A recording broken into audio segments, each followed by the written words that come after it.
We heard the press conference from the Saudi Ministry of Defense earlier, and we also understand that at this point, Mike Pompeo has arrived in Saudi Arabia for his working visit, and he is referring to the attack as an act of war and blaming Iran. But at the press conference that we heard, they announced that they had carried out a thorough investigation and come to some pretty specific conclusions. The attack did not originate from Yemen. The attack was launched from the north and was unquestionably sponsored by Iran. It's not in the range of Yemen's capabilities if it was them who conducted the attack. This is one of the missiles we have recovered, and we have information that leads us to the source, that these kind of components were made in Iran.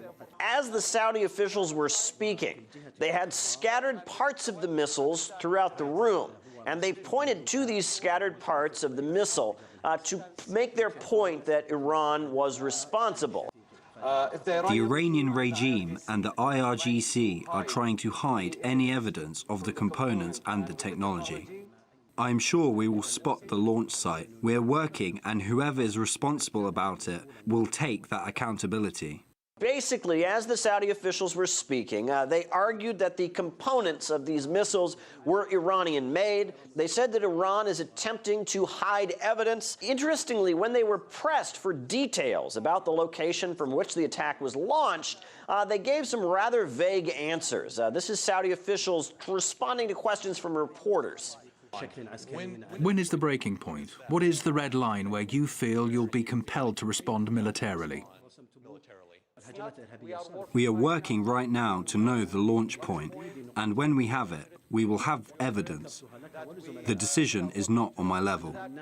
Now, the Islamic Republic of Iran has responded and said that this is simply not accurate, and they said that Saudi Arabia does not have real proof that Iran is responsible. The news conference from the Saudi Arabian Defense Ministry's press secretary is a catastrophe for Saudi Arabia.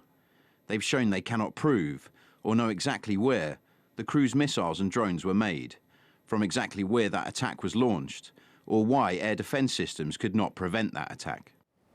We discussed recent developments with former British MP Matthew Gordon-Banks, who's a senior research fellow for the UK Defence Academy. He says that Riyadh could have missed the attack from Yemen, as their defences are aimed at Iran.